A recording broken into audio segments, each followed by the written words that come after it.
Hey, Ben. So Howdy. I got a quick question written down.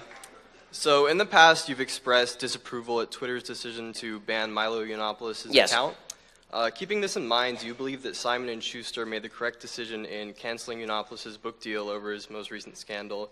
And do you believe that a company should prioritize their shareholders in making a decision to protect their profits, or should they risk their business endeavors to promote free speech for people like Yiannopoulos? Okay, so I don't think that publishers have an obligation to print everybody's book. As somebody who's submitted many book proposals over many years, I don't think the publishers have an obligation to promote anybody's book if they feel they're going to lose money on it. As far as Twitter claims to be, its own sort of claim is that it's sort of a free speech haven, and so it seems to define its central principles wrongly by banning people. And that, so, you know, and let me say for the record that as anybody who has watched me for the past year knows, I am no fan of Milo's. I have not been a fan of Milo's. I find Milo appalling, and I have for well over a year. I've stayed silent on this latest stuff because honestly, you don't kick a guy while he's down.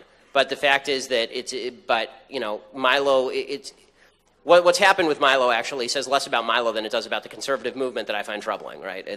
I think that, just to give you a few examples of stuff that Milo's done over the past year, in a few weeks ago, he suggested to a Muslim girl in an audience that she shouldn't be wearing a hijab in America. As a guy who wears a funny hat every day of the week, I think that's awful, right? Milo's somebody who said that he called a Jewish journalist from BuzzFeed a thick as, what was it? It was a typical example of a sort of thick as pig shit media Jew. Right? Milo, on the day of my child's birth, sent me a meme of a black baby suggesting my kid was half black because I'm a cuck, because I'm not sufficiently supportive of Donald Trump.